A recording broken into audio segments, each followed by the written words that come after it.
बोलिए प्रेम से श्री सद्गुरु महाराज की जय।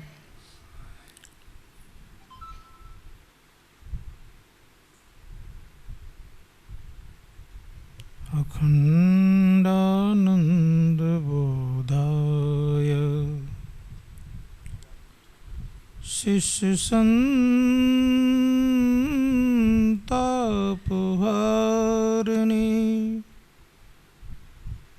सच्चिदानंद रूपाय तस्मै श्री गुरुवे नमः। विश्व ब्रह्मांड के नायक सर्वक्षण स्मरणीय सद्गुरुद्वय के पावन श्री चरणों में कोटि से नमन। परम पूज्य स्वामी दशरथ जी महाराज,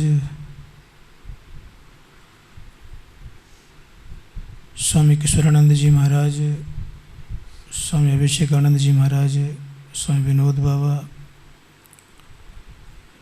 स्वामी बालकृष्ण जी महाराज, समस्त साधु महात्मागण, संतमत सत्संग समिति के पदाधिकारीगण, परमादरणीय साधक वृंद, समवेद समादरणीय सज्जन वृंद, आदरणीय माताओं तथा भक्तिमती बहनों,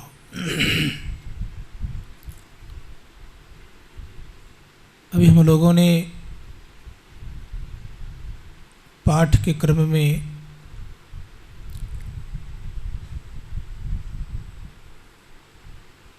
पता लगा लिया है कि आज का विषय है योग के संबंध में।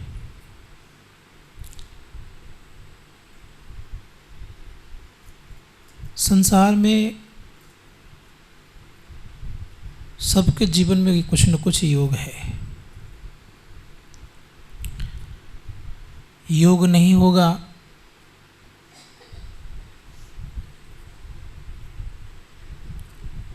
तो फिर उनके जीवन में संयोग नहीं बनता है, और जब संयोग कभी कभी होता है तो वियोग भी होता है। संत कहते हैं कि वियोग में दुख होता है और योग में सुख होता है। जब हम आप एक दूसरे से मिलते हैं तो संयोग होता है, अर्थात उसको योग भी कह लेते हैं, लोग मिल गए। ऋषि मुनिगण कहते हैं कि जब हम योग करते हैं अपने अंदर में तो कहा आपको सुख लगना प्रारंभ होता है। तो सुख प्राप्त करने हेतु हम लोग को योग करना चाहिए। कहाँ हम वियोग हैं जिसके चलते हमको योग करना चाहिए? प्रश्न है कि हम कहीं न कहीं वियोग तो हैं, तभी तो योग की बात हो रही है। सबसे पहली बात यह है कि हम आपके जीवन में एक बहुत बड़ी बात यह है कि हमारे भीतर में जो चित्त है वह चित्त कंपायमान है, और कंपायमान होने के नाते उसको हम रोक नहीं सकते हैं। रोकेंगे तो ऋषि मुनिगण कहते हैं कि तब आप योग कर रहे हैं। जब तक आपसे वो चित्त रुक नहीं रहा है, ख्याल करिएगा, आज जब तक वो चित्त आपसे रुक नहीं रहा है तब तक आपका योग हो नहीं रहा है। महर्षि पतंजलि जी महाराज कहते हैं योगा चित्तवृत्ति निरोधा इति योगा, अर्थात योग वह है जब आपका चित्तवृत्ति का निरोध हो जाए। निरोध कहते रोकने को। संत महात्मा गण कहते हैं कि योग का कई अर्थ होते हैं, जिसमें से कि एक अंतिम अर्थ है समाधि भी। मिलना भी होता है, जोड़ना भी होता है, और अंतिम अर्थ होता है समाधि। क्योंकि युज धातु में घय प्रत्यय लगने के कारण जिसका अर्थ होता है जोड़ना, मिलना, मिलाना, समाधि। संत महात्मा गण कहते हैं कि उसी प्रकार से याद रखिएगा कि हम लोगों को ये ख्याल करना होगा कि हम योग करने आए हैं। कौन सा योग? कि योग के 8 नियम तो हैं, लेकिन सबसे जो श्रेष्ठ है वह है चित्तवृत्ति निरोध करने वाला योग। भगवान श्री राम भी चित्तवृत्ति के संबंध में बड़ा सुंदर शब्द उन्होंने कहा कि चित्तरूपी वृक्ष के 2 बीज हैं। क्या क्या? तो कहा प्राण असबंधन और वासना। का इन दोनों में से किसी एक को रोकना है। जो बात पतंजलि जी महाराज कह रहे हैं वही बात भगवान श्री राम कह रहे हैं। का इन दोनों में से किसी एक को रोकना है। किनको किनको? तो कहा प्राण असबंधन और वासना। तो प्राण असबंधन हो जाए तो ये भी आपका योग होना प्रारंभ हो गया, या वासना आपका रुक जाए। ये दोनों में से एक अगर हो जाए तो समझिएगा आपका योग हो गया। परम पूज्य गुरुदेव कहते हैं कि प्राण असबंधन बंद हो जाई, मनहु तजई चंचलाई, संगम पर संध्या कुणित भाई। जो व्यक्ति योग कर रहे हैं तो उनके कुछ न कुछ प्राण की जो स्थिति होती है वो रुकती है और उनके मन की चंचलता समाप्त होती है। और जिनके मन खूब चंचल हैं और वो व्यक्ति कहे कि हम योग कर रहे हैं, तो इससे पता चलता है कि जो बात संत कबीर साहब ने कहा, एक कहे दो कहे, दो दो कहे बनाए, आखिर घना तमाचा खाएगा। हो रहा है कि औरों को तो आप धोखा दे भी रहे हैं और अपनों को भी धोखा दे रहे हैं। तो विचार करना ये होगा कि योग करने वाले का मन स्थिर होता है, चंचलता उनकी खत्म हो जाती है। और जिनके भीतर में चंचलता है ही, समझिएगा कि उनसे योग हो नहीं रहा है। अगर योग होता तो अवश्य चंचलता उनके जीवन की कुछ न कुछ खत्म हो जाती। हमारे देश में बहुत बड़े बड़े महापुरुष हुए। एक पंडित विदेह श्रंदोवित लिखित कुछ प्रसंग में सुनाऊं, जिसको अयोध्या प्रसाद भी कहते हैं। उन्होंने बड़ा सुंदर शब्द कहा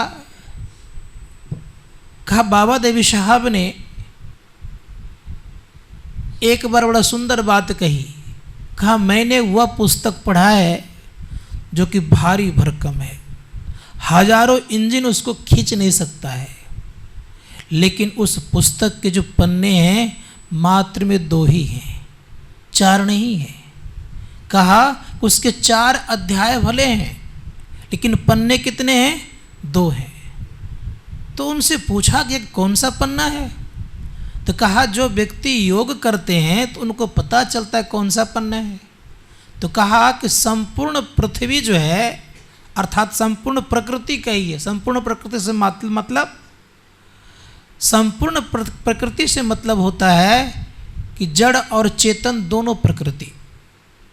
तो कहा ये जड़ और चेतन की जो स्थिति है ये बहुत बड़ा एक ग्रंथ है। का इसके 4 अध्याय हुआ करते हैं। 4 अध्याय क्या क्या है? तो कहा पहला अध्याय है अंधकार का, दूसरा है प्रकाश का, तीसरा है शब्द का और चौथा है निशब्द का जो इसको पढ़ लेता है तो फिर पढ़ने की आवश्यकता उनको जीवन में कभी नहीं आता है। इसलिए संतों ने कहा कि हम लोगों को इसी की पढ़ाई करने के लिए योग की आवश्यकता है। इसीलिए संत महात्मा गण कहते हैं योग करना चाहिए। योग करने से क्या क्या लाभ मिलेगा? तो ऋषि मुनिगण कहते कि जो योग करते हैं तो सर्वप्रथम तो बात ये होती है कि योग करने वाले व्यक्ति का मन पहले शांत होता है। जो योग कर लेते हैं और जो करने का प्रयास करते हैं तो प्रयास में तो स्वाभाविक सिर्फ कुछ सफल भी होते हैं। ठीक आवाज़ करे ना, बिल्कुल गड़बड़ आवाज़ लग रही है।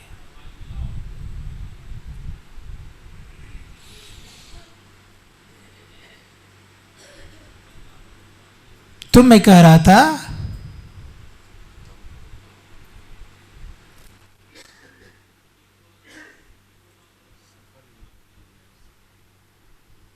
तो योग में सफल और विफल कौन?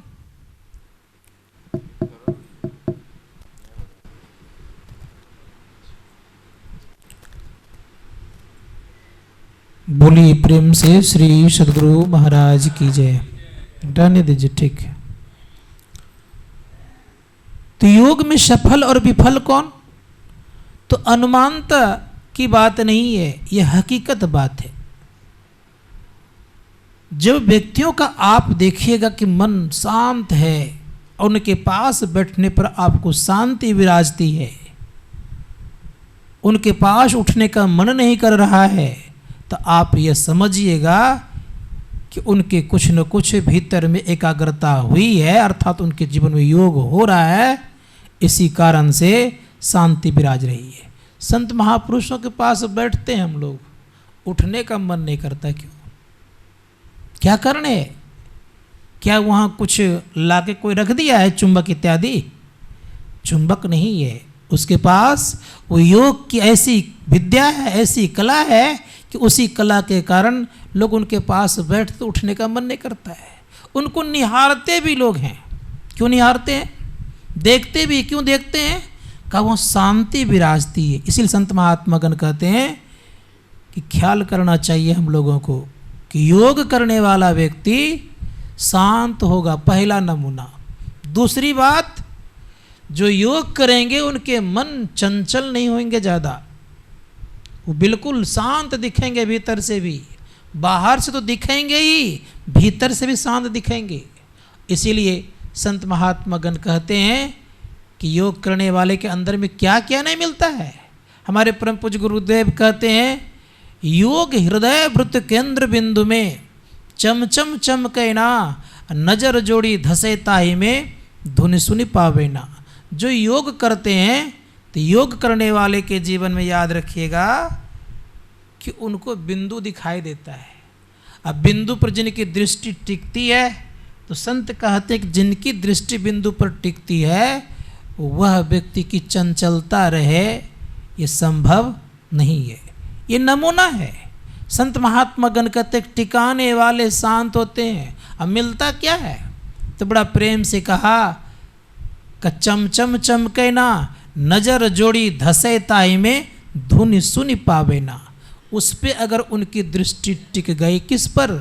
उस बिंदु पर, तो अंदर वो प्रवेश कर जाएंगे। अंदर प्रवेश करेंगे तो क्या मिलेगा? का धुनि सुनी पावे ना। उन व्यक्तियों को ध्वनि मतलब शब्द मिल जाएगा, वो सुनने लग जाएंगे। और जब तक ऐसी स्थिति नहीं हुई है तब तक आपके अंदर में बहुत तरह की बातें उठती रहेगी, गुनाबन होते रहेगा। परिणाम ये होगा कि ना भीतर से आप शांत रहेंगे, ना बाहर से आपको शांति दिखेगी। इसलिए संत महात्मागण कहते हैं कि अगर चाहते हैं कि हम भीतर से शांत हो जाएं और हमारे अंदर में सुख विराजने लग जाए, तो आपको ये काम करना पड़ेगा। आज बड़े बड़े लोग इस योग के पीछे बहुत खर्च करते हैं। बड़े बड़े लोग इस योग के पीछे कहाँ कहाँ नहीं जाते हैं, लेकिन उनके जीवन में शांति नहीं विराजती है, नाना प्रकार के जगह भटकते हैं। लेकिन हम आपको पता है, किसी विश्व के अंतर्गत में जापान एक राज्य, एक देश कहिए, जापान एक देश, उसी देश के अंतर्गत में यूकू फुजिता जी खोजते खोजते किसको आ गए? संत महात्मागण कहते हैं बहुतों से वो मिली, भारत के कोने कोने साधुओं से मिली जा करके। लेकिन जो प्रतिभा, जो दिव्य, जो स्थिति को उन्होंने स्वप्न में देखी थी, वह कहीं उनको नजर नहीं आ रही थी। नजर नहीं आने के कारण परिणाम क्या हुआ? यहाँ तक हम लोग जान लीजिए, भागलपुर में एक भागलपुर के बगल में एक मुंगेर है, उस मुंगेर में एक योग केंद्र चलता है, वो योग की पढ़ाई भी होती है, डिग्रियां भी दी जाती है। यहाँ तक उस डिग्री से लोग बहुत बड़े बड़े काम करते, बड़े बड़ी नौकरियां कर लेते हैं। यहाँ तक पीएचडी और डीलिट की डिग्रियां दी जाती है। इतनी बड़ी डिग्रियां देने के बावजूद भी वहाँ भी वह गई, और वहाँ जब गई स्वयं शिवानंद जी महाराज से वो मिली। और शिवानंद जी महाराज जब मिली तो शिवानंद जी महाराज से कहती है कि जो शिवानंद जी से सत्य नहीं शिवानंद थे, शिवानंद थे, सत्यानंद के शिष्य हुए। तो शिवानंद जी जब मिली उन्होंने, तो मिलने के बाद परिणाम ये हुआ, तो वो कहती है कि जो छवि मेरे मुख में है वो योगी कहाँ मिलेंगे। तब शिवानंद जी महाराज कहते हैं कि भागलपुर में एक महर्षि में ही आश्रम है, वहाँ आप जाइए। वहाँ जब वो गई तो वहाँ जाने के बाद जैसे गुरु महाराज की तस्वीर देखती है, गुरु महाराज आश्रम में तो नहीं थे, तस्वीर देखते ही मन में इतना उल्लास, इतना आह्लादित उनका मन हो गया कि यही तो मेरे अंदर में अर्थात तो स्वप्न में आए हुए थे। परिणाम ये हुआ कि देख करके भाव विभोर हो गई। पूछा कहाँ है ये, तो उसमें परम पूज्य गुरुदेव गए थे कहीं कार्यक्रम में, वहाँ तक वो चली गई। फिर गुरु महाराज ने उनको जांच परख करके कहा कि कुप्पा घाट आना, दीक्षा दूंगा। और कुप्पा घाट जब वो आई तो विचार कर लीजिए कितना उच्च कोटि का संस्कार उनका रहा होगा। दीक्षा ली उन्होंने, और उसी वक्त जब ध्यान करने के लिए गुरु महाराज ने कहा, जैसे गुरु महाराज ने ध्यान करने के लिए कहा, तो ध्यान करने जब बैठी तो सुनते 3 घंटा लगातार बैठ गई। और 3 घंटा जब बैठ गई तो गुरु महाराज पूछते हैं कि किस तरह लगा, तो बड़े प्रेम से कहती है, नक्शा बना के दिखा करके कहती है, very easy and very hard. ये संत मत का साधना बहुत आसान भी है और बहुत कठिन भी है। कठिन किसके लिए है कि जिनके मन चंचल हैं उनके लिए तो कठिन है, और जिनके मन स्थिर रहते हैं उनके लिए आसान है। तो स्थिर करने के लिए हम लोग यहाँ आए हैं। घूमने के चक्कर में रहेंगे तो मन स्थिर होने वाला नहीं होगा। संतों ने कहा कि जो मन को स्थिर करना चाहते हैं उनको बैठना होगा। तो किस तरह बैठना होगा, बड़े प्रेम से कहा गया है।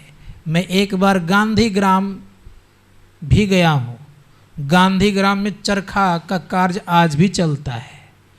चरखा से धागा निकालते हैं, फिर कपड़े की बुनाई होती है, और बड़े महंगे कपड़े बिकते हैं वहाँ।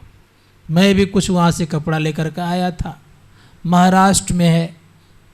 जब वहाँ मैं गया था तो देखा कि बुनाई हो रही, तो मेरे मन में हुआ कि मुझे भी थोड़ा चरखा काटना चाहिए। तो नाम लिखा मेरा और मैं चरखा चलाना शुरू किया। तो आधा घंटा में इतना सा हुआ। मैंने देखा उन लोगों को इतना बड़ा बड़ा गुल्ला बना लिया है। फिर मैंने पूछा इतना बड़ा गुल्ला बनाने में कितना देर लगेगा।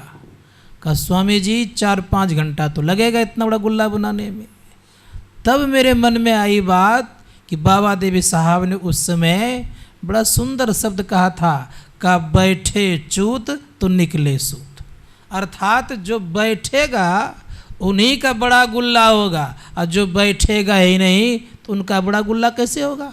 इसीलिए संत महात्मा गण कहते हैं शरीर के साथ साथ मन को बैठाएंगे तब अंतर साधना में आपकी तरक्की होगी, अन्यथा संभव नहीं है। इसलिए ऋषि मुनियों ने कहा कि मन को बैठाइए और शरीर को भी बैठाइए। शरीर बैठेगा तब तो मन बैठेगा। शरीर ही हिलता डोलता रहेगा, शरीर ही यहाँ वहाँ जाने के लिए मन करेगा, तो मन कैसे बैठेगा आपका। इसलिए संत महात्माओं ने कहा है कि ये जो हम लोग शिविर में आए हैं, ये एक महाव्रत करने के लिए आए हैं। परम पूज्य महर्षि दल बहादुर जी महाराज कहा करते थे कि ये जो शिविर है, ये शिविर जानते हैं किस चीज़ का है? ये महाव्रतों का शिविर है और महाव्रत करने के लिए आए हैं। अब महाव्रत करने वाले का नियम होता है कि कोई व्यक्ति महाव्रत को तोड़ करके कहीं बाहर घूमने जाए तो महाव्रत का भंग उसका हो जाता है। तो संत महात्मा गण कहते हैं कि हिसाब से चलना चाहिए लोगों को। ये व्रत करने आए हैं, इस व्रत का फल कितना प्राप्त होगा? ऋषियों ने कहा कि अगर आपके जीवन में योग उतर गया, अगर आपकी दृष्टि टिक गई, तो आप जो हजारों अश्वमेध यज्ञ करते हैं, ये सैकड़ों वाजपेयी यज्ञ करते हैं, उसके जो फल मिलेंगे आपको इतने खर्च करने पर का कितना मिलेगा? का दृष्टि टिकने पर जो आपको पुण्य होगा, जो उसका फल होगा, का दृष्टि टिकने के जो 16वें अंश होगा, वो उतना सा पुण्य मिलेगा हजारों अश्वमेध यज्ञ का और सैकड़ों वाजपेयी यज्ञ का। अब देखिए कितना बड़ा फलदायक है ये। हम लोग जो नित्य दिन सैकड़ों वर्ष, हजारों वर्ष तक गंगा स्नान करें, मणिकर्णिका घाट का दर्शन करें, बहुत बड़ा पुण्य होगा। लेकिन कहा जिनकी दृष्टि टिकती है, अगर वो व्यक्ति का दृष्टि टिकने वाला का एक अंश अर्थात 16 अंश में एक अंश के बराबर उतना पुण्य नहीं होगा। मणिकर्णिका घाट का दर्शन करना और गंगा सागर का स्नान करना, संतों ने कहा इतना बड़ा पुण्य है। इसीलिए कहा नेहा विकर्मणासु अस्ति प्रत्यवायो न विद्यते स्वल्पनप्स धर्मस्य त्रयते महतो भयात। का थोड़ा भी अगर इसका अभ्यास कीजिएगा तो आपको महाभय से बचना पड़ जाएगा और आपको बहुत बड़ा पुण्य होगा। इसलिए प्रयास कीजिए जीवन में कि हम आप दृष्टि को टिकाएं। संत महात्मा जिनके अंतर दृष्टि टिकने लग जाती है तो सहजो बाई बड़ा सुंदर शब्द कहती है, भया जी हरि रस पी मत वारा, 8 पहर झूमत बीते डारी दियो सब भारा, भया जी हरि रस पी मत वारा। चित स्थिर चंचल मन थाका, 5 का बलहारा, चरणदास कृपा सु सहजो भरम कर्म भयो छारा। अब उनके जीवन में कोई भ्रम कर्म नहीं रहेगा। और जब तक भ्रम है, जब तक आपके जीवन में बहुत प्रकार का कर्म है, तो संत महात्मा गण कहते कि आपके अंदर के चित्त स्थिर नहीं हुए, न चित्त स्थिर हुए, न चंचल मन आपका थका नहीं, अर्थात थका भी नहीं। परिणाम क्या हुआ? परिणाम ये हो गया कि आप घूमते फिरते रह गए, भटकते फिरते रह गए और आपने सहरग का मुख भी नहीं देखा। इसलिए कहा क्यों भटकता फिर रहा तू, ऐ तलाशे यार में रास्ता है सहरग में दिलबर पे जाने के लिए। अर्थात सहरग को देख लिया जिन्होंने, उनको और कुछ करने की आवश्यकता नहीं है। सहरग को देखने मात्र से आप होते कौन हैं पता है? संत महात्मा को देखने मात्र से आप सर्वप्रथम तो आप देव बन जाते हैं। दूसरी बात, जिनके अंदर में अनहद शब्द सुनने लग जाते हैं, जो व्यक्ति जो अनहद शब्दों को सुनते हैं, वही तो भगवती या वही ईश्वर बन जाते हैं। और जो उस शब्दों को पार कर जाते हैं, सार शब्द को जो पार कर जाते हैं, वही तो परमेश्वर सर्वेश्वर हो जाते हैं। संत महात्मा गण ने कहा कि ये सारी प्रक्रिया आपके अंदर में है। इतनी सारी व्यवस्थाएं आपके अंदर में भगवान ने कर दिए हैं, डाल दिए हैं। अब फिर भी इन सारी व्यवस्थाओं को त्याग करके मन को जो यहाँ वहाँ दौड़ाते फिराते रहते हैं। तो संतों ने कहा कि आप वही काम करते हैं। हीरा का तो ढेला मिला, लेकिन हीरा के ढेला को त्याग करके क्या करने जा रहे हैं? मिट्टी का ढेला उठाने जा रहे हैं। संत महात्मा गण कहते हैं मौका को चुकना नहीं चाहिए। पवित्र जगह आए हुए हैं, पवित्र जगह में आने का मतलब ये होता है कि जगह का प्रभाव पड़ता है। जगह का प्रभाव का फ़ायदा उठा लीजिए। क्या फ़ायदा उठाना है? कि बैठ करके ध्यान सत्संग कर लीजिए। यद्यपि आपको गुरु महाराज के द्वारा लगभग अच्छी सुविधाएं गुरु महाराज ने कर दिए हैं, और गुरु महाराज की सुविधा तो कम तो होता नहीं है, बढ़िया सुविधा है। फिर भी हम लोगों को बैठ करके जम करके ध्यान करना चाहिए। मैं उन साधकों से भी निवेदन करूंगा कि आप जिन तरह की आवश्यकता अनुसार, जिस प्रकार की आवश्यकता के अनुसार आप अपने जीवन को ढाल सकते हैं, बैठने के लिए, ध्यान करने के लिए, उनके लिए मैं तत्पर सदैव रहूँगा, इसमें कोई संदेह नहीं है। आप जिस तरह का भोजन करेंगे बैठने के लिए, उस तरह की व्यवस्था करने के लिए मैं तैयार हूँ। लेकिन आप बैठेंगे तो मुझे बड़ा आनंद लगेगा, ध्यान करेंगे तो बड़ा आनंद लगेगा। नहीं बने बैठ तो जाइए, बैठेंगे तो एक न एक दिन अवश्य आपके अंदर से कुछ न कुछ निकलेगा ही। इसलिए संत महात्मागण कहते हैं कि ध्यान करने की चेष्टा कीजिए। मैं देखता हूँ 2 घंटा के सत्संग में कितना बार उठते और बैठते हैं। ये स्थिति हमारे यहाँ की कब खत्म होगी? 2 घंटा का सत्संग है, लगता है बहुत बार उठते बैठते हैं। इसका मतलब ये लगता है कि मन उसका यहाँ लगता नहीं है, मन घूमने फिरने के चक्कर में रहता है। संत महात्मागण जब तक ये मन घूमने फिरने के चक्कर में रहेगा तो अंदर में कुछ देख नहीं पाइएगा, क्योंकि बाहर बाहर देखने वाला भीतर कैसे देख सकता है।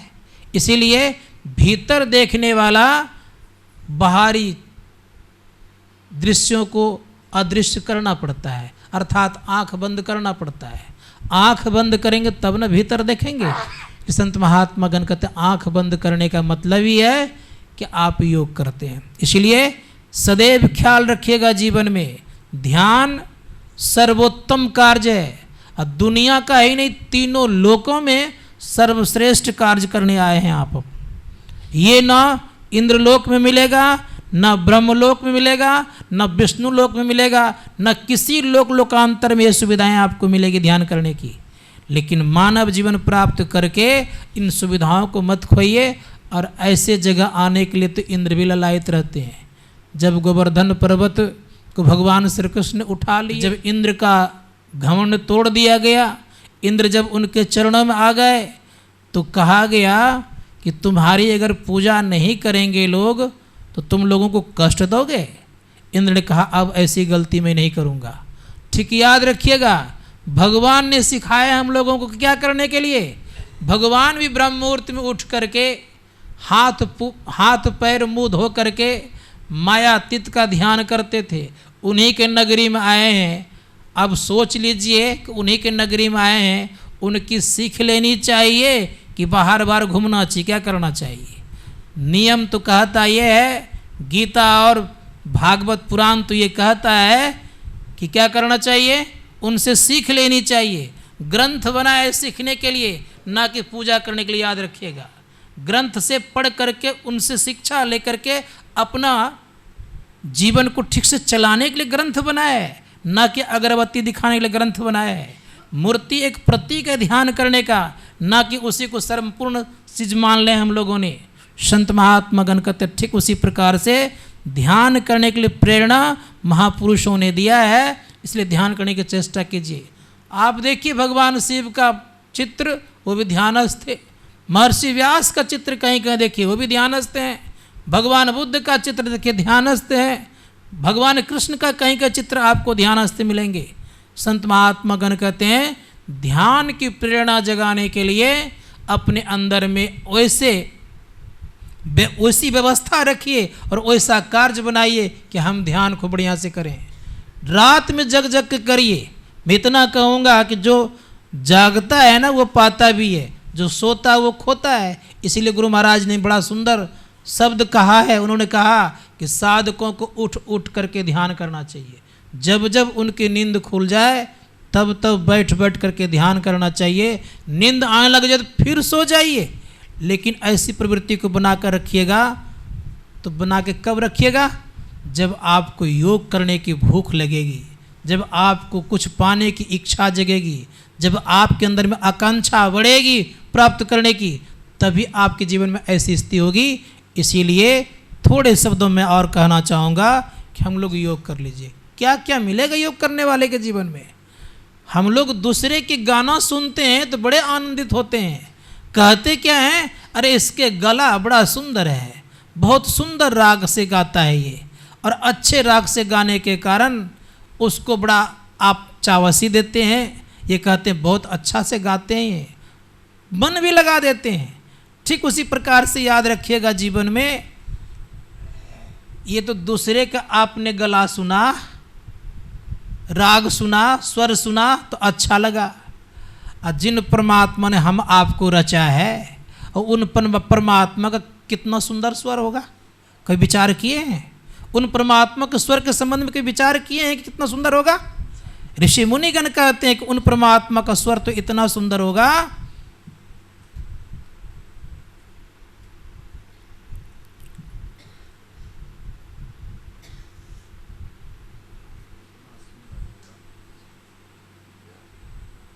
कि उनको सुनने का केवल एक ही अधिकारी, दूसरा कोई संसार में नहीं है। कौन अधिकारी है? ऋषि मुनियों ने कहा केवल उनके स्वर को सुनने वाला जीवात्मा ही है। और जीवात्मा में कब? जब अंधकार का आवरण हटा हुआ हो तब। संत महात्मा गण कहते हैं उनके शब्द को जो सुनेंगे तो सुनने के बाद ही क्या होगा? कल मैंने कहा था तान सेन ने थोड़ी सी गलती की तो हरिदास बाबा ने उनके बजाने वाले चीज को लेकर के जब वो गाने लग गए तो दोनों को समाधि लग गए, अर्थात बेहोश हो गए। ठीक उसी प्रकार से याद रखिएगा, जिस दिन उन परमपिता परमात्मा के शब्द को सुनिएगा समाधि लग जाएगी तो दुख नहीं रहेंगे हम आपके। इसके लिए यत्न और प्रयास कीजिए।